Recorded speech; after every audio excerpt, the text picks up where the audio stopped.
Oi, gente, meu nome é Letícia e nós somos o Voluntários no Caminho e nós vamos ler com vocês a obra Boa Nova, da Lavra Mediúnica de Francisco Cândido Xavier, Espírito Humberto de Campos.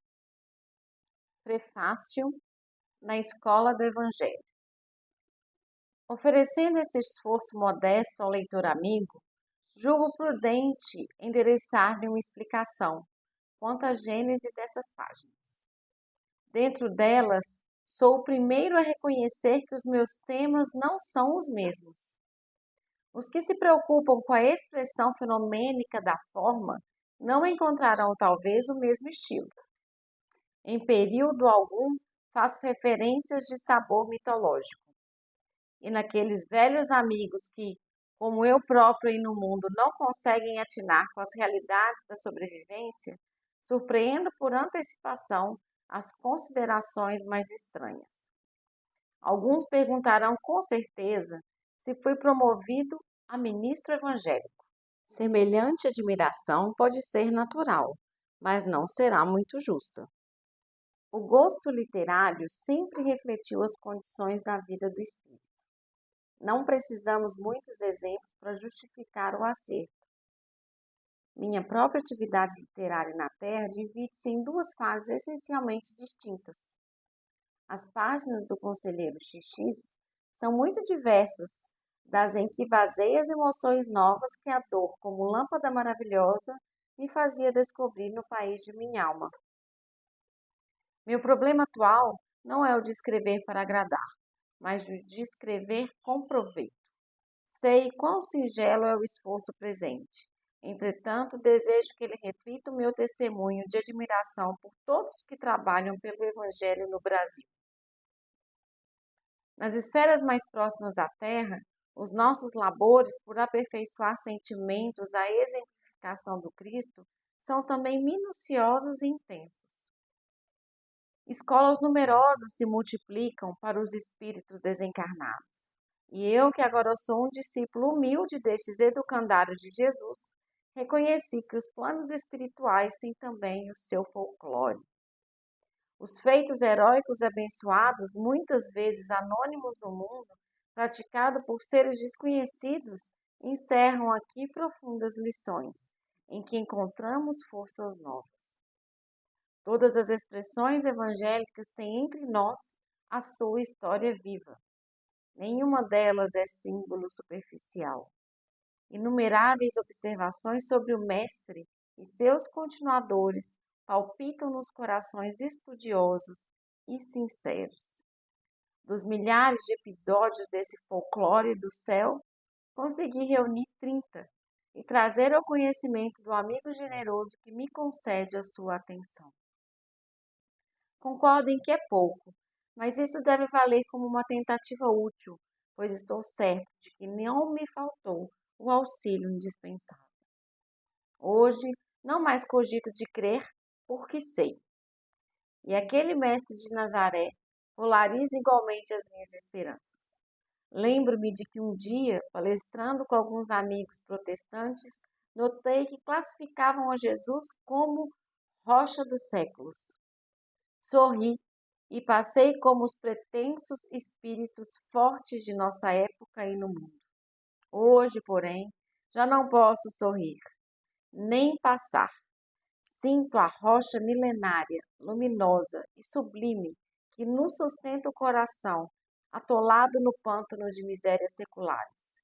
E aqui estou para lhe prestar o meu preito de reconhecimento com essas páginas simples, cooperando com os que trabalham devotamente na sua causa divina de luz e de redenção. Jesus vê que no vaso imundo de meu espírito penetrou uma gota de seu amor desvelado e compassivo. O homem perverso que chegava da terra encontrou um raio de luz destinado à purificação de seu santuário. Ele ampara os meus pensamentos com a sua bondade sem limites. A ganga terrena ainda abafa em meu coração o ouro que me deu da sua misericórdia, mas como Bartolomeu, já possuo bom ânimo para enfrentar os inimigos de minha paz que se abrigam em mim mesmo. Tenho a alegria do Evangelho, porque reconheço que o seu amor não me desampara. Confiado nessa proteção amiga e generosa, meu espírito trabalha e descansa. Agora, para consolidar a estranheza dos que me leem, com sabor de crítica tão ao gosto do nosso tempo, justificando a substância real das narrativas deste livro, citarei o apóstolo Marcos, quando diz, no capítulo 4, versículo 34: E sem parábolas nunca lhes falava, porém tudo declarava em particular aos seus discípulos.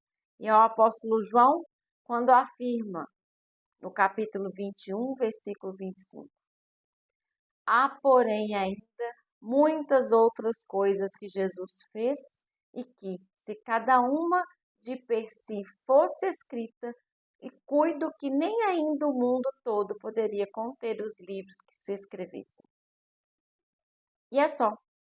Como se vê, não faço referências aos clássicos da literatura antiga ou contemporânea. Cito Marcos e João. É que existem espíritos esclarecidos e espíritos evangelizados. E eu agora peço a Deus que abençoe a minha esperança de pertencer ao número destes últimos. Humberto de Campos. Pedro Leopoldo, 9 de novembro de 1940. Capítulo 1. Boa Nova. Os historiadores do Império Romano sempre observaram com espanto os profundos contrastes da gloriosa época de Augusto. Caio Júlio César Otávio chegaram ao poder, não obstante o lustre de sua notável ascendência por uma série de acontecimentos felizes. As mentalidades mais altas da antiga república não acreditavam no seu triunfo, aliando-se contra a usurpação de Antônio com os próprios conjurados que haviam praticado o assassínio de seu pai adotivo. Suas pretensões foram sempre contrariadas por sombrias perspectivas.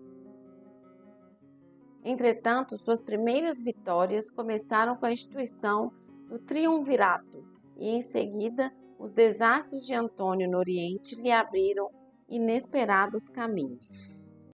Como se o mundo pressentisse uma abençoada renovação de valores no tempo em breve, todas as legiões se entregavam sem resistência ao filho do soberano assassinado. Uma nova era principiara com aquele jovem enérgico e magnânimo. O grande império do mundo, como que influenciado por um conjunto de forças estranhas, descansava numa onda de harmonia e de júbilo, depois de guerras seculares e tenebrosas. Por toda parte levantavam-se templos e monumentos preciosos. O hino de uma paz duradoura começava em Roma para terminar na mais remota de suas províncias, acompanhado de amplas manifestações de alegria por parte da plebe anônima e sofredora. A cidade dos Césares se povoava de artistas, de espíritos nobres e realizadores. Em todos os recantos permanecia a sagrada emoção de segurança, enquanto o organismo das leis se renovava, distribuindo os bens da educação e da justiça. No entanto, o inesquecível imperador era franzino e doente. Os cronistas da época referem-se por mais de uma vez às manchas que lhe cobriam a epiderme, transformando-se de vez em quando em dartros dolorosos. Otávio nunca foi senhor de uma saúde completa. Suas pernas viviam sempre enroladas em faixas e sua caixa torácica convenientemente resguardada contra os golpes de ar que lhe motivavam incessantes resfriados. Com frequência queixava-se de enxaquecas que se faziam seguir de singulares abatimentos. Não somente nesse particular padecia o imperador, das eternas, extremas vicissitudes da vida humana. Ele que era o regenerador dos costumes, o restaurador das tradições mais puras das famílias, o maior reorganizador do império, foi obrigado a humilhar os seus mais fundos e delicados sentimentos de pai e de soberano, lavrando um decreto de banimento de sua única filha, exilando-a na ilha de Pandatária. por efeito da sua vida de condenáveis escândalos na corte, sendo compelido mais tarde a tomar as mesmas providências em relação à sua neta. Notou que a companheira amada de seus dias se envolvia na intimidade doméstica em contínuas questões de envenenamento dos seus descendentes mais diretos, experimentando ele assim na família a mais angustiosa ansiedade do coração. Apesar de tudo, seu nome foi dado ao século ilustre que o vira nascer. Seus numerosos anos de governo se assinalaram por inovidáveis iniciativas. A alma coletiva do império nunca sentira tamanha impressão de estabilidade e de alegria. A paisagem gloriosa de Roma jamais reunira tão grande número de inteligências.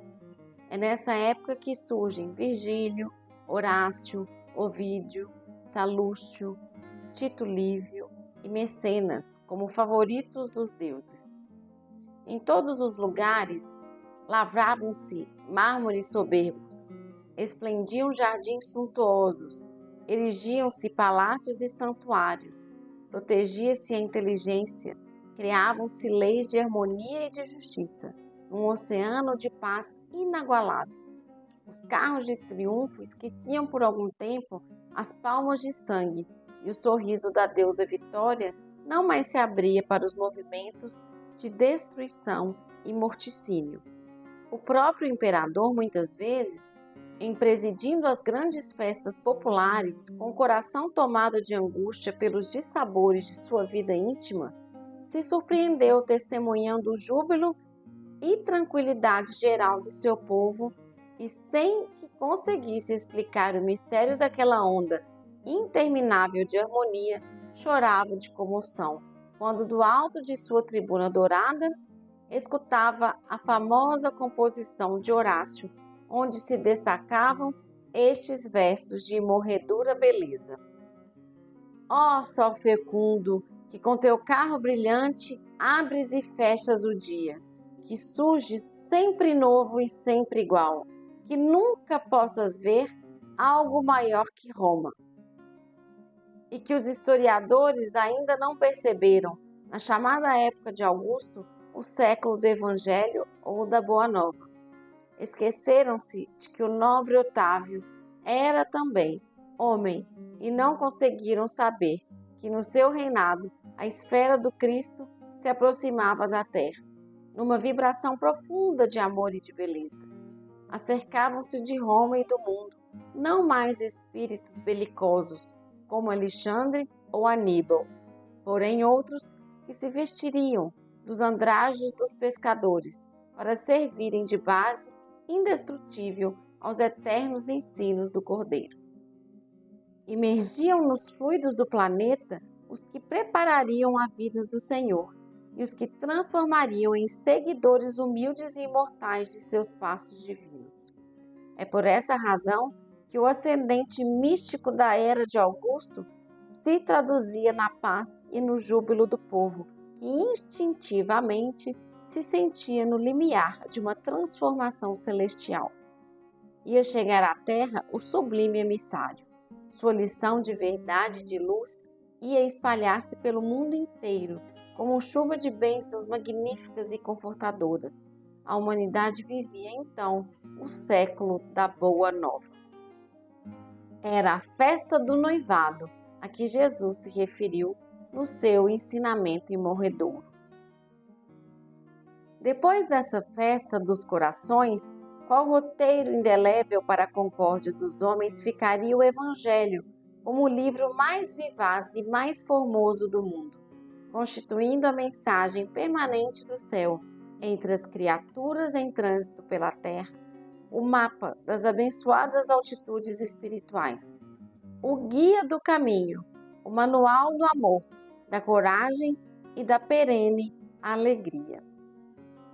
E para que essas características se conservassem entre os homens como expressão de sua sábia vontade, Jesus recomendou aos seus apóstolos que iniciassem o seu glorioso testamento com os hinos e os perfumes da natureza, sob a claridade maravilhosa de uma estrela, a guiar reis e pastores à manjedoura rústica, onde se entoavam as primeiras notas do seu cântico de amor, e o terminassem com a luminosa visão da humanidade futura na posse das bênçãos de redenção.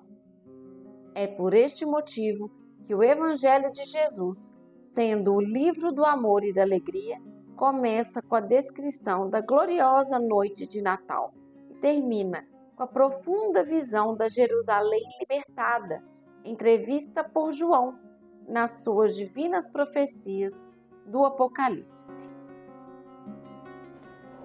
Estamos lendo Boa Nova, da Lavra Mediúnica de Francisco Cândido Xavier, ditada pelo espírito de Humberto de Campos. Livro original, sem adulterações, do ano de 1941.